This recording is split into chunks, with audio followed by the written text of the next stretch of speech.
So now in the previous section, previous जो हमने part डाला उसके अंदर हमने देखा ये सारी चीज़ें थी। Current ratio, quick ratio, solvency, cash reserve ratio, working capital, business operation cycle. हमने ये सब हेडिंग लिखी थी।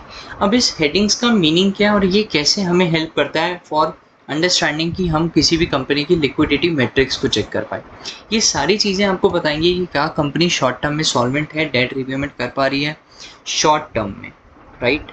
तो आज हमारा पहला टॉपिक है करंट रेशो। करंट रेशो को समझने के लिए हमें सबसे पहले समझना है कि करंट रेशो होता क्या है। अप्लाई करने से पहले अगर हमें नहीं पता होगा कि क्या होता है तो हमें समझ नहीं आएगा, राइट। तो करंट रेशो का मीनिंग होता है it is use for short term solvency and debt repayment capabilities within 1 year. इसका मतलब ये है कि आपको कभी भी किसी कंपनी की शॉर्ट टर्म सॉल्वेंसी चेक करनी है या फिर उसकी डेट रीपेमेंट का मतलब होता है जो भी वो बोरोविंग्स लेता है शॉर्ट टर्म में, वो क्या वो कैपेबल है इतना कि वो उसे रीपे कर ले। लोन तो ले लिया लेकिन क्या लोन वापस देने की कैपेबिलिटी है, ये हमें बताता है current ratio. Current ratio basically help करता है to use for short term solvency, मतलब बिजनेस की शॉर्ट टर्म सॉल्वेंसी कितनी है और कंपनी क्या डेट रीपेमेंट कैपेबिलिटीज हैं उसकी, लेकिन with in 1 year.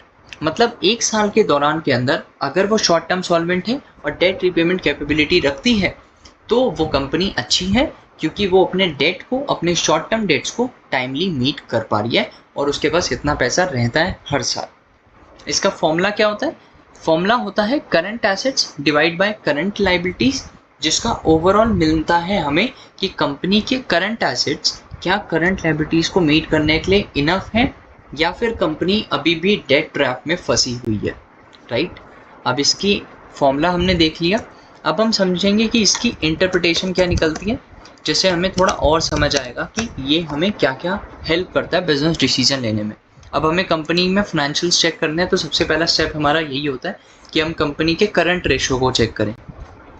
Current ratio will help you to understand short term solvency. Short term solvency आपको बता देगा। दूसरी चीज लिक्विडिटी, क्या कंपनी लिक्विड है, मतलब क्या कंपनी के पास इतने एसेट्स हैं कि वो अपने डेट रीपेमेंट को आराम से संभाल सकती है। एंड थर्ड, ये कितने होने चाहिए, लाइक मेरे पास कितना करंट एसेट्स होने चाहिए कि मैं अपनी करंट लायबिलिटीज को मीट कर लूँ। तो जर्नली जो स्टैंडर्ड रिजल्ट्स के हिसाब से, स्टैंडर्ड रेशो की अगर हम बात करें तो it would be around 1.5 to 2:1, 1.5 to 1। इसका मतलब ये है कि मेरे पास कम से कम, अगर मेरे पास कम से कम, इसको थोड़ा सा, मेरे पास कम से कम एक लाइबिलिटी है तो कम से कम 2 एसेट्स होने चाहिए। मतलब कि जैसे थोड़ा सा एग्जांपल से समझते हैं, थोड़ा इसको एग्जांपल से समझते हैं, ठीक है। एग्जांपल से देखते हैं। मेरे पास है करंट एसेट्स जिनकी वैल्यू है आज 1 लाख रुपीस, ठीक है। मेरे पास करंट एसेट्स है जिनकी वैल्यू है 1 लाख रुपीस, और दूसरी तरफ मेरे पास करंट लाइबिलिटीज हैं जिसकी वैल्यू है 50,000 रुपीस। मेरे पास करंट एसेट्स क्या है 1 लाख रुपीस के और करंट लाइबिलिटीज क्या है 50,000 रुपीस की। करंट एसेट्स मैं आपको थोड़ा सा मीनिंग भी बता देता हूँ।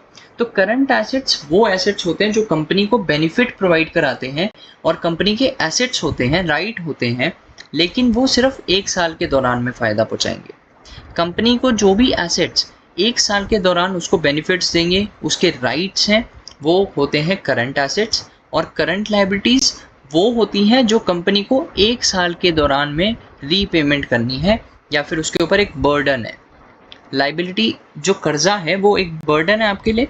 तो करंट लायबिलिटीज़ ये बताता है कि कंपनी के अंदर ऐसे कौन कौन सी चीज़ें हैं जो कंपनी के लिए बर्डन है, लेकिन वो सिर्फ 1 साल के दौरान, अगर वो 1 साल से ऊपर हो जाती हैं तो फिर वो नॉन करंट में चली जाती है। नॉन करंट मतलब 1 साल से ऊपर वाली चीज़ें।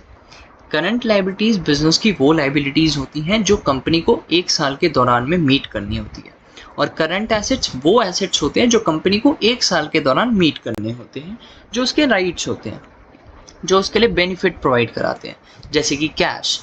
Account receivable, inventories, marketable securities, ये सारी चीज़ें करंट एसेट्स में आती हैं जो उसको 1 साल के दौरान फ़ायदा देगी। वहीं में करंट लाइबिलिटीज़ क्या क्या हो जाती हैं, ट्रेड पेबल, लीज लाइबिलिटीज़ या फिर करंट बोरविंग्स, ये सारी चीज़ें कंपनी को शॉर्ट टर्म में मीट करनी है अपनी डेट रीपेमेंट ऑब्लिगेशन है उस सब की। ट्रेड पेबल में उसको पैसा देना है, करंट बोरविंग्स को उसको रीपे करना है।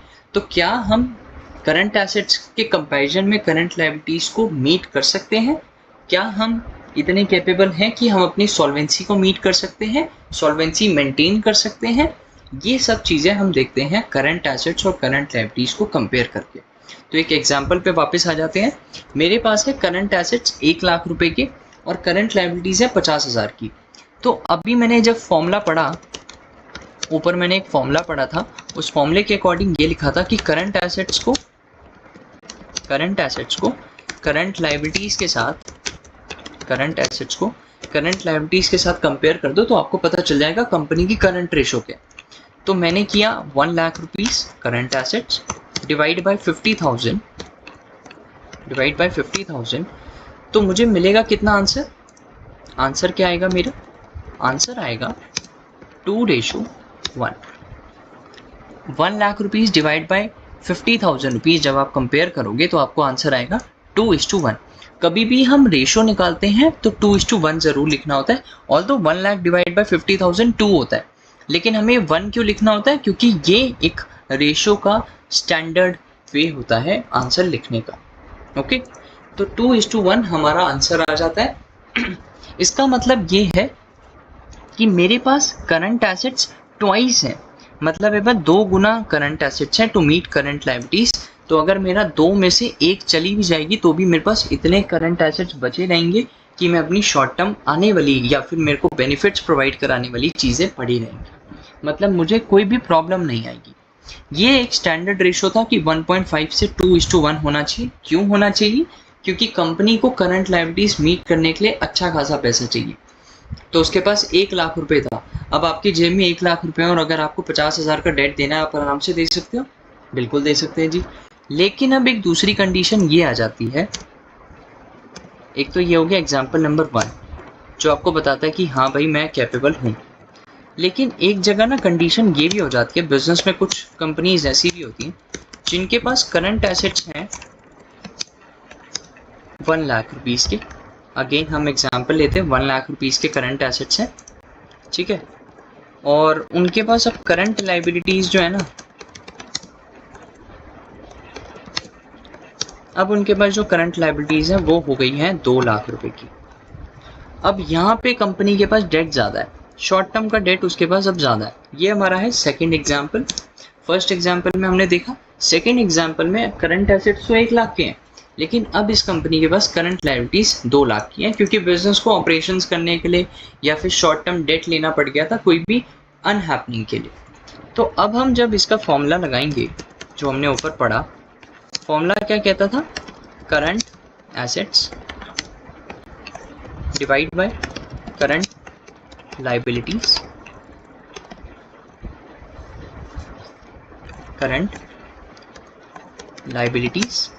तो अगर हम इसका फॉर्मूला लगाते हैं तो हमारे पास है 1 लाख रुपीज़ के करंट एसेट्स जो हमें गिवन है, और डिवाइड कर देंगे हम करंट लायबिलिटीज़ के साथ 2 लाख रुपीज़। तो अगर हम करंट एसेट्स को करंट लायबिलिटी से डिवाइड कर रहे हैं तो हमारा आंसर क्या आ जाएगा? अब हमारा आंसर क्या आएगा? नो, हमारा आंसर 0.5 आएगा। 0.5:1 हमारा आंसर आएगा 0.5:1। इसका मतलब ये है कि कंपनी के पास हाफ एसेट्स हैं टू मीट 1 लायबिलिटी। कंपनी के जो एसेट्स हैं वो कम पड़ जाएंगे to meet current liability, right.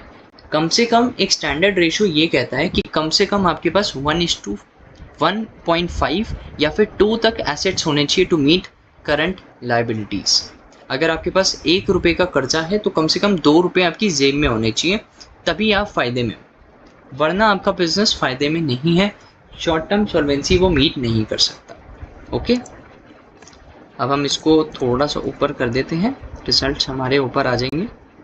Right, थोड़ा सा हम इसको, हाँ।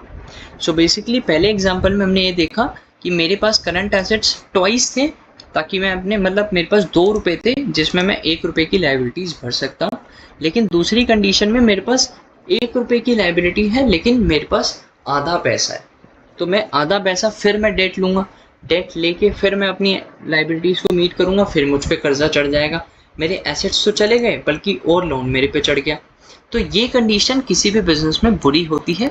अगर ऐसी कंडीशन मिलती है तो हम उस बिजनेस में पैसा डालना प्रेफर नहीं करते। ओके, अगर ऐसी कंडीशन रहती है तो बिजनेस में पैसा डालना, बट ये नहीं कि 1 साल के अंदर ऐसा हो गया किसी कंपनी में तो ही ऐसे करना है, 1 साल में कंपनी की लिक्विडिटी परफॉर्म नहीं हो पाई तो सही नहीं है। कम से कम हम 5 से 10 साल का डेटा कंपेयर करेंगे, ईयर ऑन ईयर बेसिस पे हम डेटा देखेंगे, तब जाके हम डिसीजन बनाएंगे कि क्या कंपनी सही में लिक्विडिटी परफॉर्म नहीं कर पा रही या फिर कंपनी में और कुछ इश्यूज है, या फिर उस साल पर्टिकुलर ईयर में ही एक सेटबैक आया था, फिर हम उसका रीजंस ढूंढेंगे।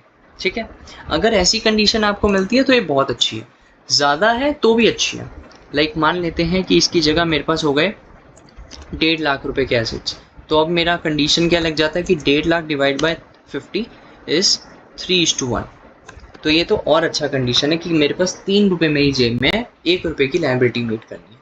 ज़्यादा भी नहीं होना चाहिए, मतलब ज़्यादा इन द सेंस कि मेरे पास इतना भी नहीं होना चाहिए कि मेरे पास 2.5 लाख रुपए पड़ा हुआ है। इसका मतलब है कंपनी अपने कुछ शॉर्ट टर्म में डेट ले ही नहीं पा रही है, शॉर्ट टर्म में वो डेट ही नहीं ले रही है to meet short term solvency, right. Business को ऑपरेशंस करने के लिए इतना पैसा भी नहीं होना चाहिए, क्योंकि ये बहुत ज़्यादा पैसा होना भी बेकार चीज़ है कंपनी के लिए, राइट। तो मिनिमम 3:1 बहुत सही रहता है, कंपनी के पास 3:1 भी बहुत अच्छा है। स्टैंडर्ड रेशो बस इतना कहता है कि 1:5 अगर आपके पास है, मतलब 1.5 से लेके 2 तक 1:1 अगर आपके पास है तो वो बहुत अच्छा है। अदरवाइज उससे थोड़ा ज़्यादा भी हो सकता है लेकिन बहुत ज़्यादा भी नहीं होना चाहिए। ठीक है, अगर बहुत ज़्यादा है तो फिर वो थोड़ा प्रॉब्लम है उस कंपनीज में। ठीक है, हमने 2 केस समझ लिए कि करंट एसेट्स और करंट लायबिलिटीज़ को हम कंपेयर कैसे करते हैं और हमें कौन सी कंडीशन को अच्छा मानना है और कौन सी कंडीशन को बुरा मानना है, ये भी हमने समझ लिया। अब हम सेकंड पढ़ेंगे क्विक रेशो। अब ये क्विक रेशो क्या है? सेकंड अब हम पढ़ेंगे क्विक रेशो। क्विक रेशो समझने के लिए हम नेक्स्ट पार्ट में चलेंगे और उसमें समझेंगे कि क्विक रेशो है क्या।